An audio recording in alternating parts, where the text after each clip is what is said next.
Einen wunderschönen guten Tag. Ich bin wieder im Land. Wir haben 1. September und ich möchte ein Video machen. Und zwar zu den PlayStation VR 2 Releases im September 2023. Dazu seid ihr herzlich willkommen. Das ist Mo von VR. Ich bin Mo Tensen. Ihr kennt das ja schon. Ja? Ihr wisst ja schon, wie das läuft. Dieses Video hier wird dynamisch sein. Das Video selber allerdings irgendwie nicht, sondern diese Anlaufstelle. Ich weiß jetzt ziemlich viele Titel, die im September rauskommen. Tatsächlich wurden aber gestern allein noch 4 veröffentlicht, sodass wir ganz schön viele Termine haben. Allerdings ändert sich das ständig. Ja? Die Ankündigungen bei VR sind sehr kurzfristig und so werde ich eine geschriebene Liste sowohl in den Video-Descriptions als auch in den Kommentaren zu diesem Video machen. Die werde ich ständig pflegen. Am Ende des Monats steht also da drin, was wirklich und wann alles rausgekommen ist. Ihr könnt also zu diesem Video immer wieder zurückkommen und nachschauen. So eine kleine Enzyklopädie-Videogeschichte, die ich hier jetzt regelmäßig für die PlayStation VR 2 mache. Apropos regelmäßig, abonniert am besten den Kanal, wenn ihr sowas dann immer auf dem Zettel haben wollt. Däumchen für dieses Video wäre auch ganz nett und jetzt geht es einfach mal los. Brille auf, setz die Brille auf, setz die Brille auf.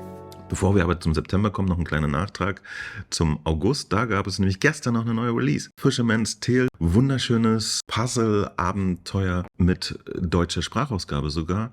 Das hat uns auf der PlayStation VR 1 schon begeistert. Jetzt haben wir eine PlayStation VR 2 Version bekommen gestern, also noch am 31. August. Für Besitzer der Version für die PlayStation VR 1, die müssen nochmal 3,99 abdrücken für das Upgrade. Finde ich eigentlich ganz fair, ist ein wirklich schönes Spiel. Alle, die es noch nicht gesehen haben, würde ich sagen, macht es. Es gibt tatsächlich auch Cross-Upgrades mit dem Nachfolger, der allerdings auf der PlayStation VR 2 schon früher rausgekommen ist. Guckt euch das mal an. Wenn ihr Another Fisherman's Tale gespielt habt und euch das riesig gefallen hat, könnt ihr jetzt den Vorgänger für die PlayStation VR 2 auch günstiger bekommen. Geiler Scheiß. Und jetzt aber zum September. Also am 7.9. gibt es TOS, Aufrufezeichen. Ja, so ist der Name von Vertigo Games published. Und sie sagen dazu, es ist Zeit am Rad zu drehen. Schwing und schleudere dich in diesem abgedrehten VR-Plattformer als akrobatischer Affe durch große Klettergerüstspielplätze. Du bist auf einem Wolkenplaneten abgestürzt und musst Teile sammeln, um dein Schiff zu reparieren. Wenn du dich im insgesamt 9 Wolkenlandschaften durch 75 plus Level schleuderst, erhöht sich dein Rang und werde zu einem TOS-Meister. Also quasi ein Plattformer, ein Jump-and-Run, sagte man immer auf dem deutschen Markt, glaube ich, für VR.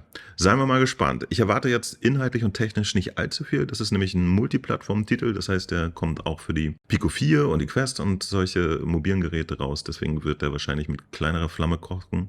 Aber wer weiß, gucken wir uns das mal an. Vertigo ist ja tatsächlich eher ein großer Publisher im VR-Markt. Könnte spannend bleiben. Am 12.09. begegnen wir dann einem alten Bekannten mit Pixel-Rip 1995.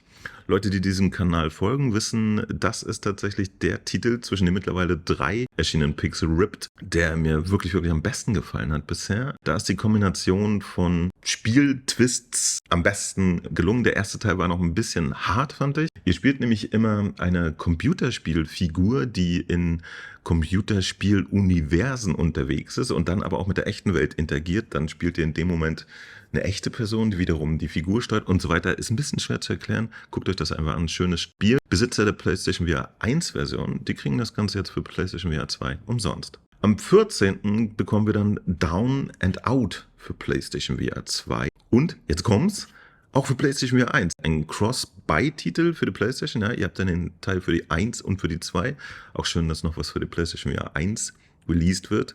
Mach dich bereit für die Welt mit nichts als deinem Verstand und deinen Fäusten. Down and Out versetzt den Spieler in die zwielichtigen Schattenseiten der Großstadt, wo er das Leben eines Obdachlosen lebt, der durch das Versprechen von Geld und Status motiviert wird. Machen Sie sich bereit für eine wahrhaft fesselnde Erfahrung des Überlebens auf den Straßen der Stadt, um sich als der härteste und gemeinste zu beweisen. Kämpfe, verdiene Geld und werde König der Straße.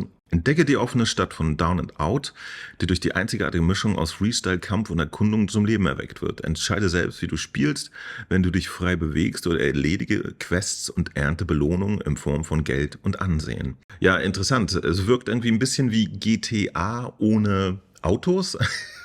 Ja, ich habe allerdings im Trailer gesehen, dass man auch Fahrrad fahren kann. Für mich komplette Überraschung, den Titel hatte ich noch gar nicht auf dem Zettel, ist allerdings auch eine Multiplattform-Release, ja, auch für nicht nur PSVR 1 und PSVR 2, sondern auch die Quest werden bedient. Im Trailer sieht eigentlich alles ganz witzig aus. Ich bin ja nicht so ein Fan von so Prügelgames, allerdings in dem Kontext, wo man sich in einer Open-Welt bewegt, mal sehen, wie open und groß die dann wirklich ist, macht einen ganz interessanten Eindruck. Schauen wir einfach mal. Ebenfalls am 14.09. bekommen wir einen ungewöhnlichen Titel, der heißt Behind the Frame. Bei dem dürfen wir kreativ werden und die zauberhafte Geschichte der Künstlerin Amber erleben.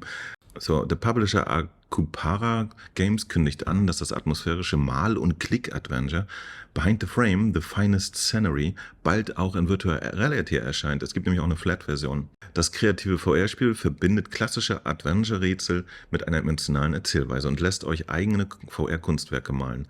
Wer ein VR-Erlebnis abseits von Action und Simulationen sucht, könnte mit Behind the Frame VR also genau richtig liegen. Das finde ich doch ganz nett. Ja, ich bekomme oft Feedback, dass die Leute sagen, es gibt nur Shooter und Zombies. Da ist euer Titel. Malt was Schönes, seid kreativ und erlebt auch noch eine Geschichte.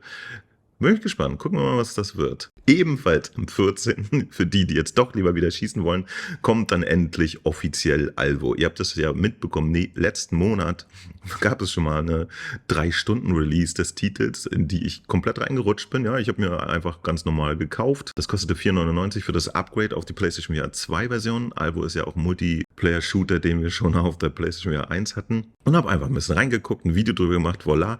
2 Stunden später war das wieder raus aus dem Store. Und jetzt kommt es aber offiziell am 14.09. Jetzt weiß ich schon, dass es sehr, sehr scharf ist. Ansonsten ist es dasselbe schöne Alvo-Multiplayer-Shooter, was wir vorher schon hatten. Leute, die es mögen, mögen es weiter. Die Grafik in Alvo ist nicht so herausragend, aber es macht wahnsinnig Spaß. Und die Liste an Multiplayer-Shootern auf der PlayStation VR 2 ist auch noch nicht so lang. Also ich denke, es hat eine schöne Chance. Gut ist auch, dass es Crossplay hat mit fast allem, was da draußen unterwegs ist. Ja, Quest, Pico, PlayStation VR 1 und PC, alle zusammen können da Multiplayer-Shooter spielen und das ist tatsächlich so die Kernkompetenz von Alvo in diesem Moment. Das hat nämlich kaum ein anderer Titel. So, ihr müsst die Waffen auch gar nicht wegleben. Ebenfalls am 15.09. kommt Gazlas. Gaz ist ein verrückter VR-Shooter voller Dieselchaos. Erledige eine epische Zugfahrt durch das Land von Ginkgo, bau dir eine ultimative Waffe und weiche durch Ballern und Blocken Horden von verrückten Gegnern aus, um zum Tempel des Maschinengottes zu gelangen. Bekämpfe Horden verrückter einheimischer Kreaturen namens Gazla, die auf mechanischen Vorrichtungen reiten und dich unbedingt aufhalten wollen. Ja, also das ist ein Unreal Arcade Shooter, im Prinzip ein bisschen umgedrehtes Prinzip eines Wave-Shooters, denke ich mal. Mal sehen, was Gazlas tun wird. So, was ich auf jeden Fall auch noch erwähnen möchte, das ist zwar kein richtiger Release, aber auch am 14. kommt dann das große Co-op-Update für C-Smash VRS raus. Ja? Ihr wisst ja, dieses Cyber-Tennis-ähnliche Spiel und vor allen Dingen beinhaltet das Update auch einen Koop-Modus und sowas ist eine nette Geschichte. Ja, man kann dann einfach ein Double spielen und viele, viele andere Kleinigkeiten, da freue ich mich auch drauf. Das könnte ganz nett werden. Dann geht's weiter am 19.09. mit Broken Edge. Eines der wenigen Spiele, das ich wirklich absichtlich auch nicht angeguckt habe, weil mich eigentlich der Grafikstil nicht ansprach. Aber Broken Edge ist ein VR-Fantasy-Spiel, in dem ihr berühmte Krieger der Geschichte in tödlichen Schwertkampfduellen verkörpert. Holt euch als wilder Samurai, tapfere Ritter, ungezähmte Runen oder einer der 5 weiteren Kämpfer, mehr werden folgen, in der Arena den Sieg. Es ist also auch eine Arena-Schwertkampfgeschichte. Der Online-Modus ist da wahrscheinlich das, was dann interessant wird.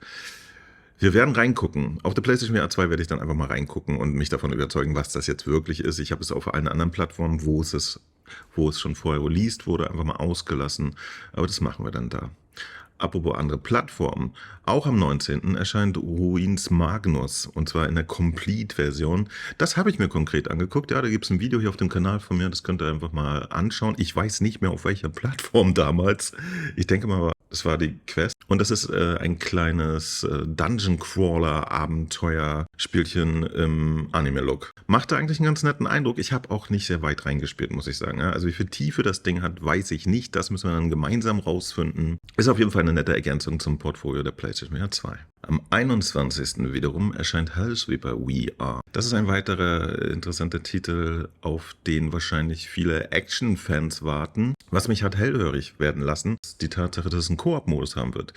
Das macht natürlich alles immer besser, ja, klare Sache. Von den Machern von Sirento VR erscheint nun ein Action-Kampfspiel, das dich in die Hölle hinabsteigen lässt. In Hellsweeper VR reist du durch die Dimension, setzt deine Waffe mit Präzision ein, beherrschst die Telekinese und verwendest unsichtbare Kräfte, um deine verzerrten Feinde in die Knie zu zwingen. Verbessere deine Fertigkeit und passe sie an. Experimentiere mit Variationen, um zu entdecken, was es wirklich bedeutet, ein Hellsweeper zu sein. Ja, ich glaube, das könnte so eine Art Synapse für Fantasy-Leute sein, ja? Dadurch, dass die Gegner und die ganze Thematik da optisch ein bisschen anders ist. Auf jeden Fall, da bin ich gespannt, das könnte was recht Feines werden und wird übrigens 29,99 kosten. Und dann sehen wir am 27.09. auch noch einen alten Bekannten wieder, nämlich Paper Beast. Ja, und Paper Beast war wirklich was Besonderes. Im Paper Beast seid ihr in einer Welt, die sich sozusagen aus Daten in einem Computersystem selbst gegründet hat, die Welt. Ja, die ist da entstanden sozusagen. Da lauft ihr drin rum und müsst zusehen, wie ihr klarkommt. Und das war halt sehr, sehr interessant. Ein sehr schönes Spiel, geht circa 4-5 Stunden. Ich habe es auf der PlayStation VR 1 komplett durchgespielt. Die PlayStation VR 1 Version war sogar eine Zeit lang exklusiv, war auch schon wunderbar. Jetzt bekommen wir das Ganze für die PlayStation 2 als Update. Für Besitzer der Vorversion ist das umsonst. Fantastisches Abenteuer. Also ich habe jede Menge Video drüber gemacht, deswegen muss ich jetzt nicht so viel darüber reden. Die Interaktion in der Welt ist sehr besonders und sehr speziell und sehr emotional auch. Mir hat es richtig gut gefallen. Ist ein schönes Ding und ich freue mich, dass wir das auf der PlayStation VR 2 dann behalten können. Das ist eine feine Geschichte. Und das war's mit allen offiziellen bestätigten Ankündigungen. Ich spare mir diesmal wirklich weiterhin zu erzählen, dass Ultra Wings 2 und Rocket Fury jeden Moment rauskommen müssten. Das ist nämlich immer noch so. Ich habe die jetzt 2 Monate lang mitgeschleppt und sie kommen einfach nicht raus, also was soll's. Einen heißen Kandidaten hätte ich aber noch. Auf der Gamescom, die jetzt gerade stattfand, konnte man nämlich hinter den Kulissen Ghostbusters angucken, ja, dieses Rise of the Ghost Lord. Da konnte man sich das ansehen. Die Entwickler hatten mir geschrieben, ich konnte leider nicht da sein, ich war im Urlaub, hatten mir geschrieben, das ist die einzige Chance, das vor Release mal zu sehen, was tatsächlich ein bisschen eigentümlich ist. Ich habe mir daraus abgeleitet, dass der Release auch nicht mehr so weit sein kann. Ist aber jetzt wirklich eine reine Spekulation. Ghostbusters Rise of the Ghost Lord hat noch keinen offiziellen Release-Termin. Und damit bin ich erstmal raus. Ich freue mich, wenn ihr mir mal drunter schreibt, welcher Titel euch da interessiert. Ich hatte eigentlich schon eine Umfrage gemacht, da waren aber erst 5 Titel bekannt. Jetzt sind es 11 oder so. Vielleicht mache ich die Umfrage nochmal. Ich finde das immer spannend, weil jeder natürlich einen anderen Geschmack hat. Und damit bin ich fertig. Bis dann, Mo von VR. Immer für euch da. Bye, bye. Brille auf, setz die Brille auf, setz die Brille auf.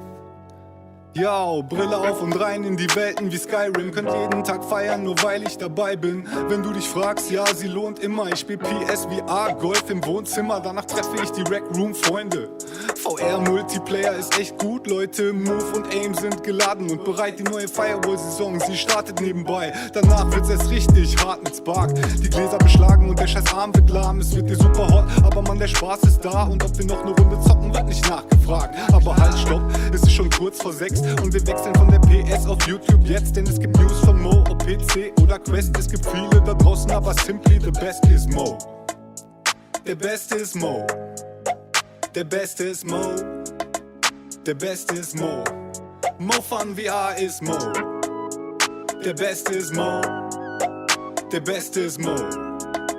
Der Beste ist Mo, Tensen, Mo von VR. Gibt's was Neues im VR, sei sicher, Mo geht live und unterhält dich mit 2 Stunden No Man's Sky. Auf jedes First Impression kannst du dich verlassen, also lass ein Abo da, dann kannst du nichts verpassen. Ob auf Rügen in geschlossenen Buden mit gutem WLAN, hier gibt's heute kein Schnitzel, Alter, was geht man?